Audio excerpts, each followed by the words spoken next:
On April 27th, 2010, Expect More Arizona kicked off their first Vote for Education campaign. Kickoff events were held in Maricopa, Pima, Coconino, and Yuma counties. We had billboards along the highways throughout the state, t-shirts, and car magnets. Our goal was to make education a top priority during the election. To that end, I am pleased today to introduce our small but mighty community engagement team from Expect More Arizona, who carry on this campaign to this day. I'm Donna Davis, Senior Community Engagement Manager, and I cover Mojave, La Paz, Graham, Greenlee, Gila, Pinal, and the western half of Maricopa County. Now let me turn it over to Jen. Hi, everybody. I'm Jen Hernandez, and I am the Northern Arizona Community Engagement Manager for Expect More Arizona. And I cover Coconino, Yavapai, Apache, Navajo County, and the Payson area of Gila County. And now I'd like to introduce my colleague, Selena. Hi, everyone. My name is Selena Llamas, and I live in Tucson. I've been with Expect More for 8 years. I am the Southern Arizona Community Engagement Manager, and I cover Pima, Cochise, and Santa Cruz County. So let's get started.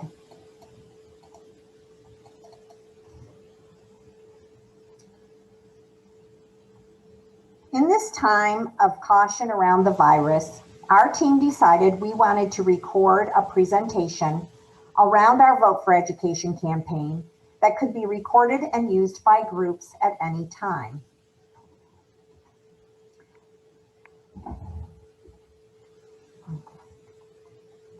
Let's start with information about Expect More Arizona. We bring people together from around the state and from various backgrounds to discuss and implement solutions to our education issues in the state. There's no doubt that education is an economic driver. If we look at the cost of supportive services for children with no early education experience, or those between 16 and 24 who are not working or going to school, we would save a lot of money if we invested in programs to serve those populations from the very beginning. In addition, our economy misses the tax revenue from the lack of quality employment for students who drop out of school in our state. Education makes for quality communities. Communities with lower health problems, higher property values, less crime, and even more civically engaged residents. We produced the Arizona Education Progress Meter in partnership with the Center for the Future of Arizona. These 8 metrics were agreed upon by community members, and goals were set for each metric by committees of experts for each metric.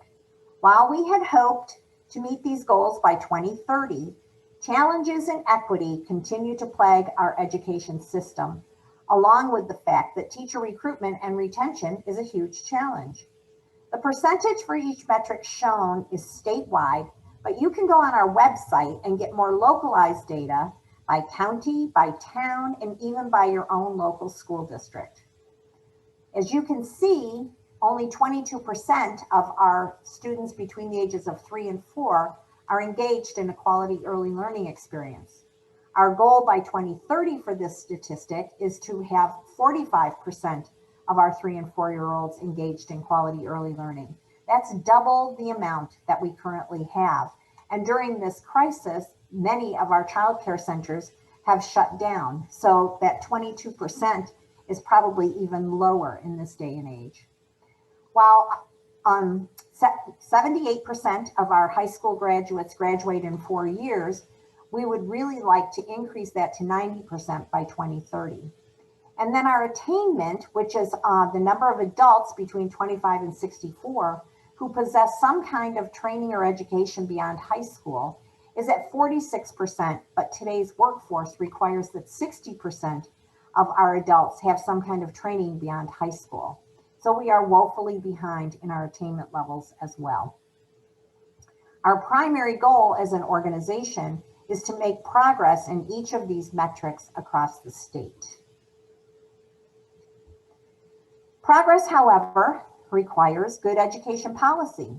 And to that end, we enlist the help of many of our extensive network to reach out to their elected officials about education issues. So let's start by looking at Arizona's voters.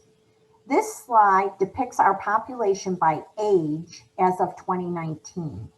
It is reflected by percentages, and you can see that the majority of our population is between 25 and 54, although there is a spike in numbers in population between the ages of 65 and 74.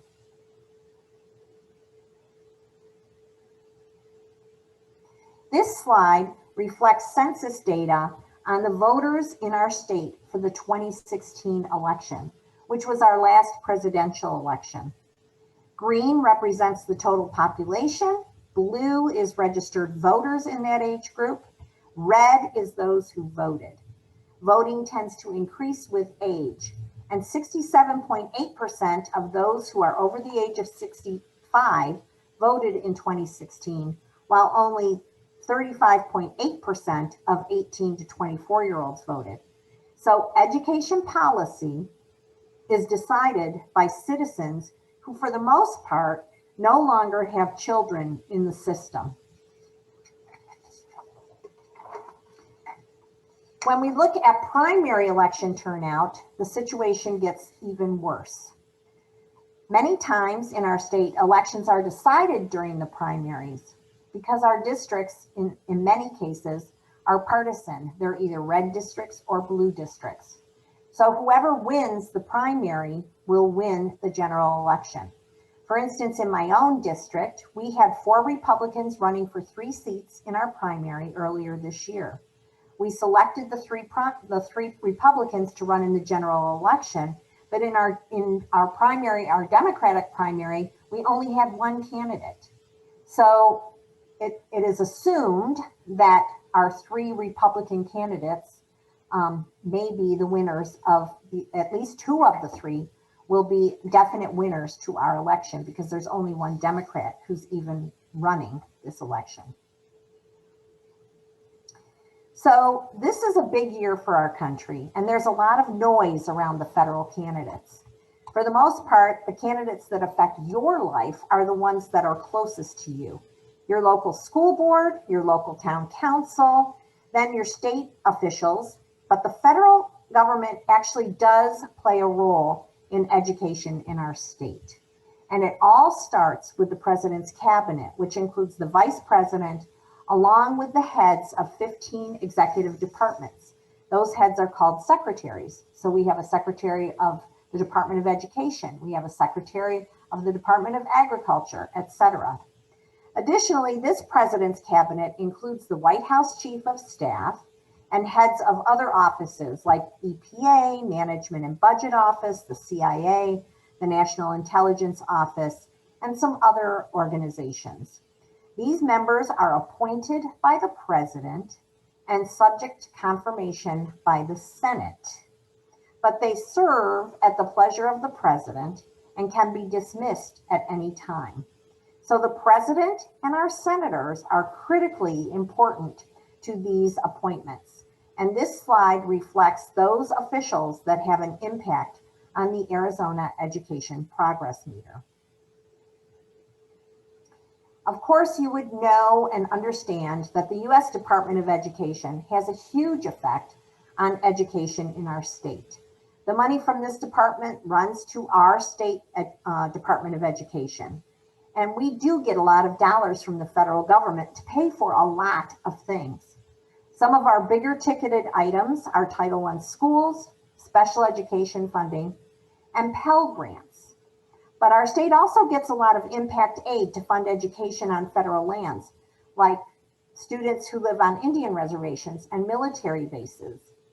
Our state gets a bigger share of education funding from the federal government compared to the national average.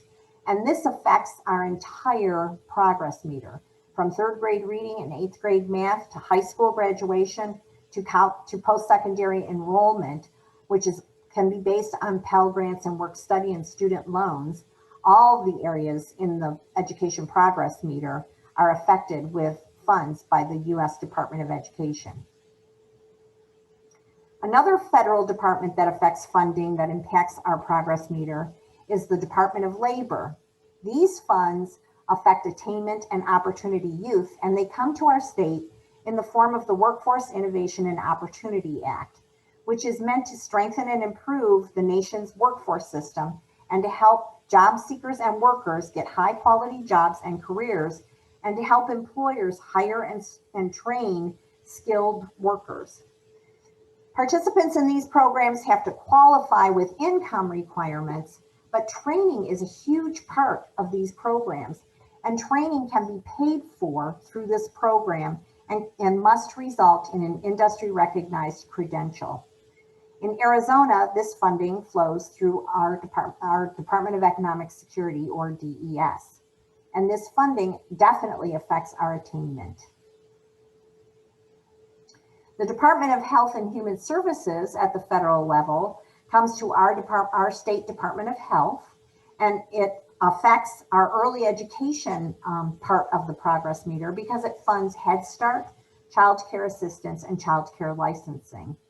Most people don't know that when you are looking to license a child care, or if you are looking to see if a child care facility is licensed, you go to our Department of Health. And that's because this funding comes through the U.S. Department of Health and Human Services. The Department of Agriculture also plays a role in education, and especially education funding in our state. Funds to the Department of Education play a pivotal role because they manage all the school nutrition programs like the breakfast and lunch programs throughout our state. In addition, the Department of Agriculture pays a tax for all the land that they own in Arizona. Since they don't pay property taxes, they have a payment in lieu of taxes amount that they pay each year. Because 38.6% of the land mass in our state is owned by the federal government.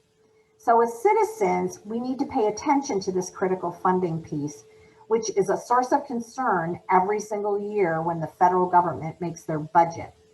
So pay attention and reach out to your federal elected officials about this funding when the budget comes across your computer screen.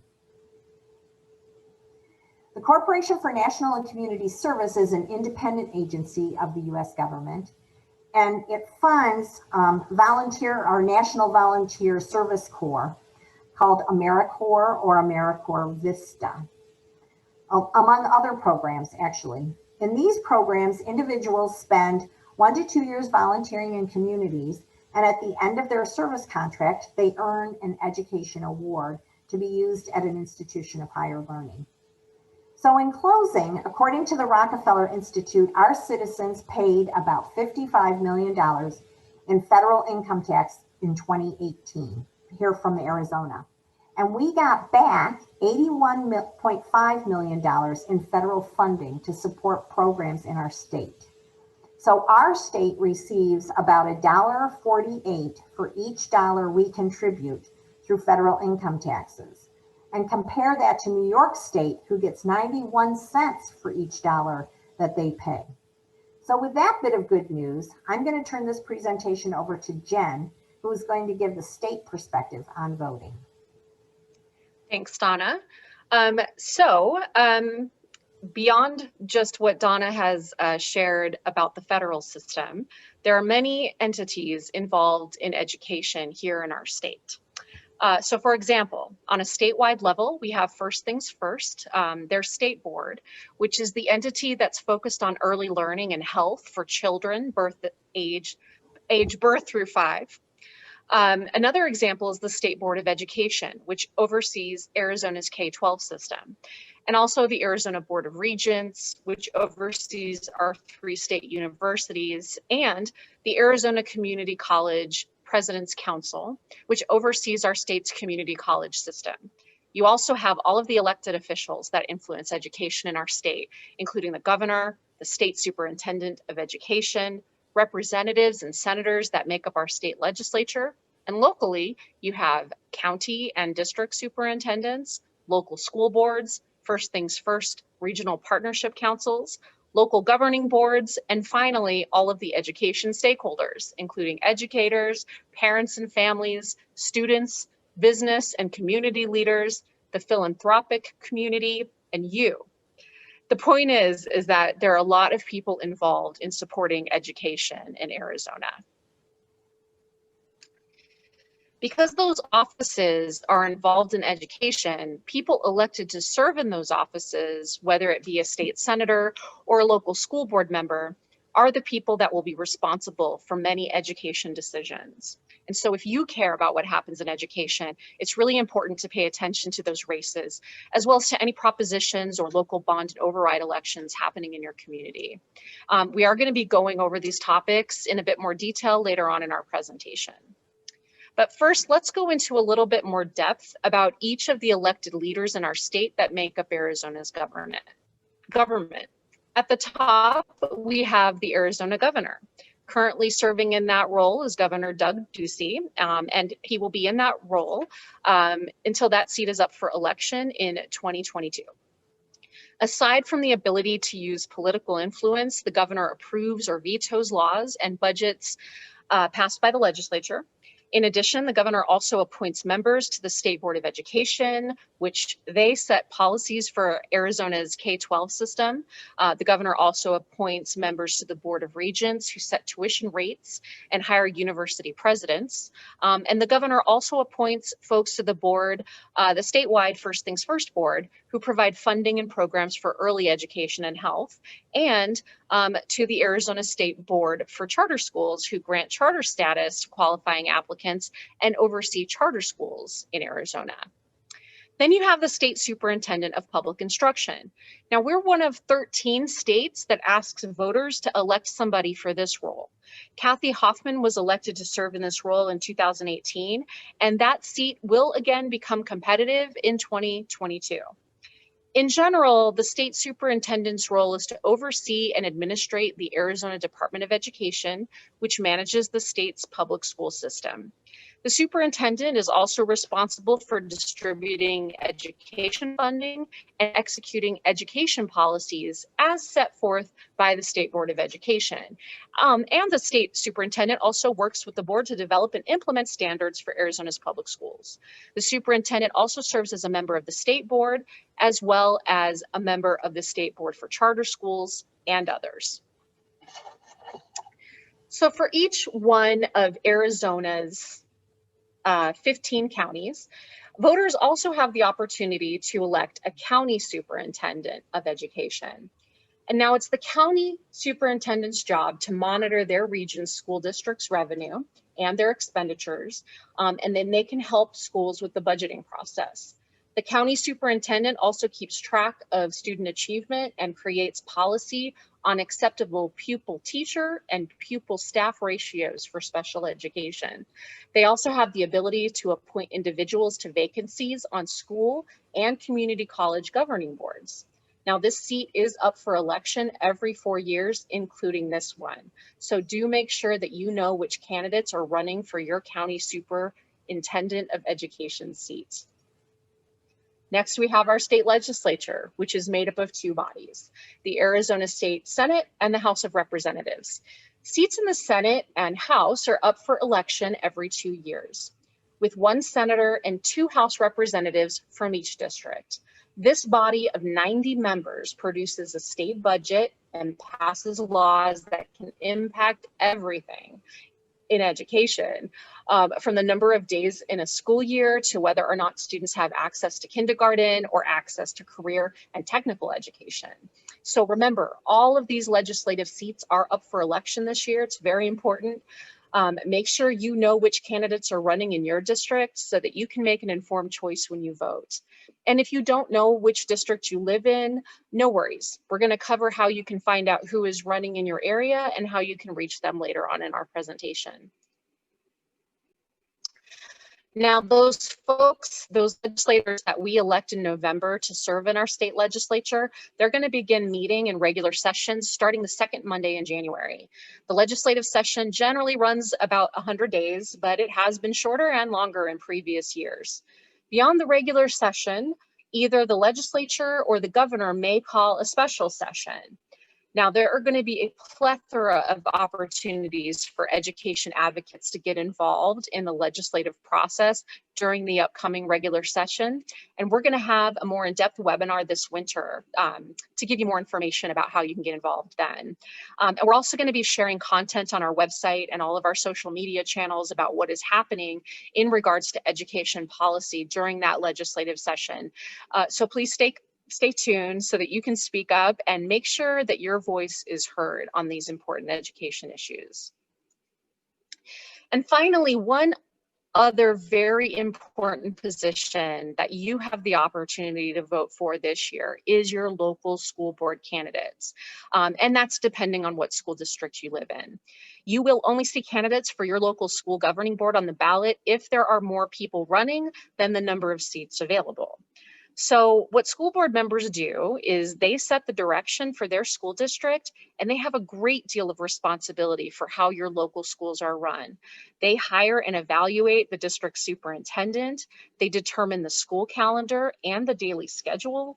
They choose the curriculum that the district uses, and they approve the policies that provide structure for employees and students. They also adopt the budget that allocate how all of the funding that a district receives is distributed. And they are the ones that decide whether or not to go out for a bond or override election, which you're going to hear a little bit more about shortly.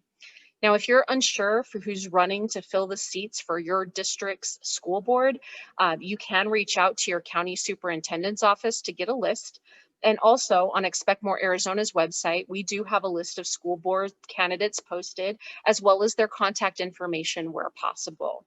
Selena is going to be sharing a bit more about how to navigate the sources on our site a little bit later on in the presentation. Now, this infographic is a visual representation of all of those roles in our state system that have an impact on education. This graphic, as well as a video version explaining the various roles, are both available for download on our website in our Vote for Education resource page. And next, we're going to speak briefly about an issue that may be on your ballot, bonds and overrides. So what are bonds and overrides? Bonds and overrides are voter-approved property taxes that are for a specific time period and purpose. Public school districts and community colleges are able to ask the constituencies in their communities to support a bond or an override. And now I'm going to turn it over to Selena to share a little bit more about that in detail. So Selena. Thank you, Jen. So basically, when schools and community colleges ask for voter support on a bond or an override, they have a specific purpose for how the funds will be used. Bonds are used for things like building a new classroom or buildings, for building modifications, maintenance, improvements.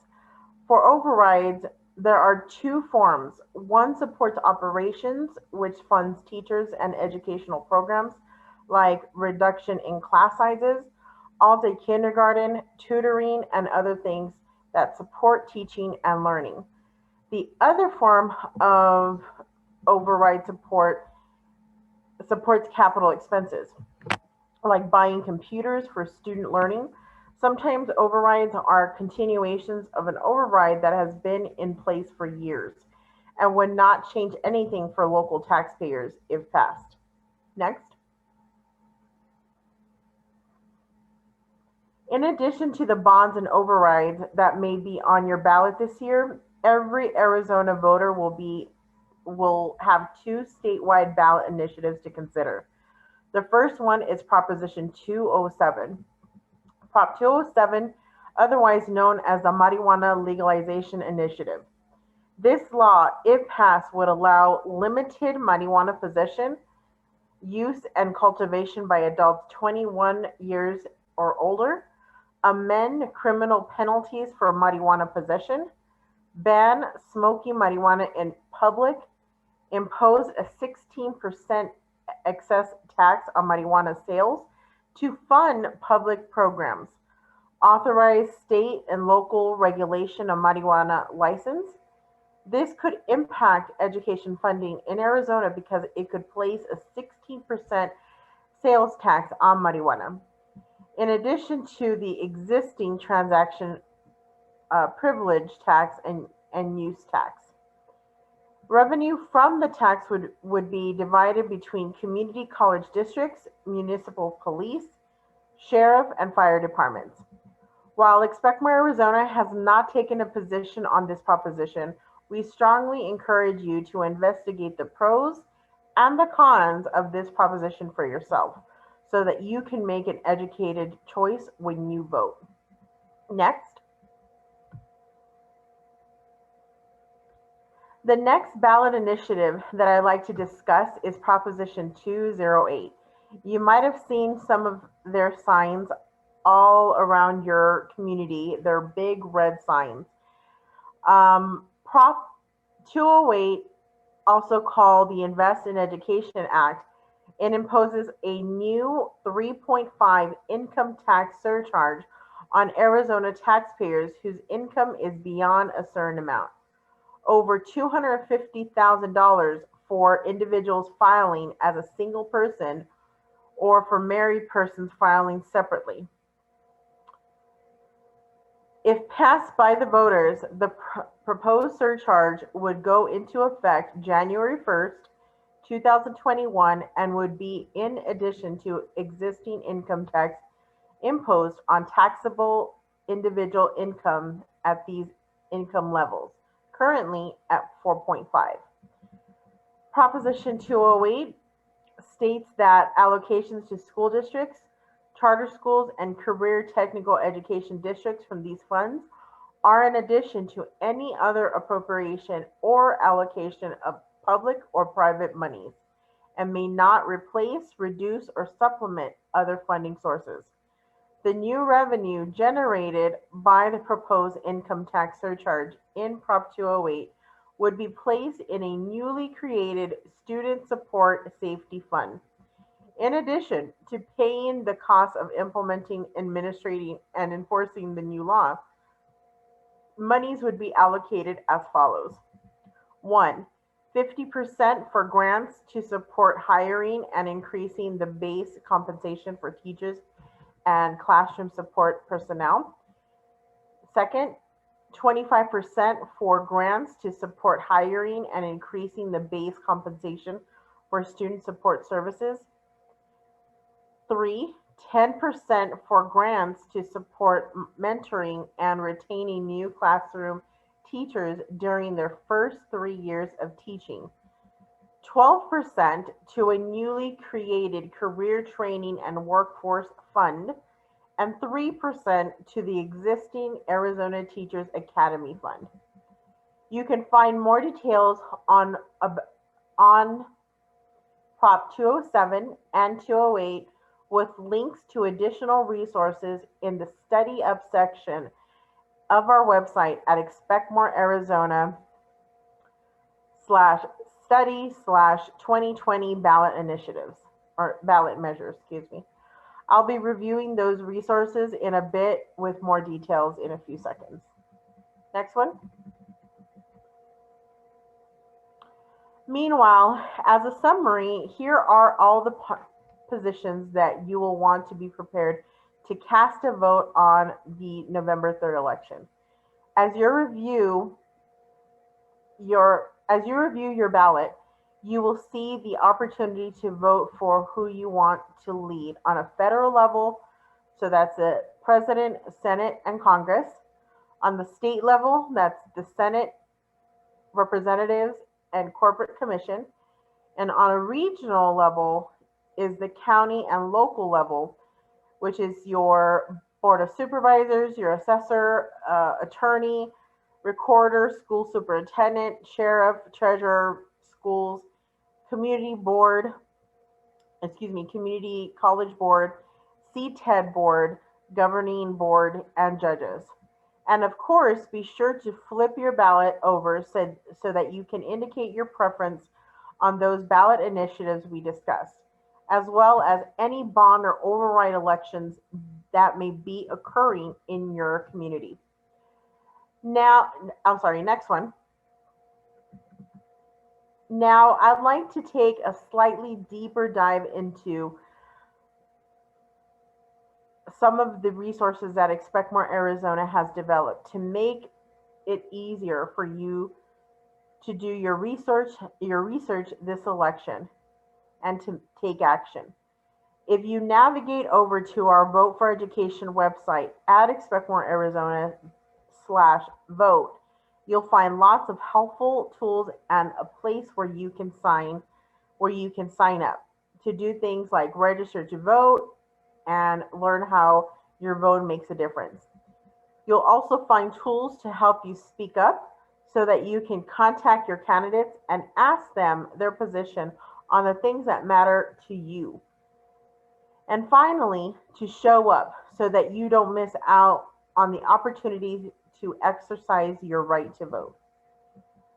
Next one. For example, under the candidate and elected officials tab, you can prop your home address into the search box to discover who your elected officials are, as well as who is running for office in your region. We have also included the candidates and incumbents' contact information where possible so that you can reach out to them using whatever methods you're most comfortable with to ask them questions about the things that matter most to you. Next. If you are unsure of what types of questions to ask, we have a sample set of questions available here.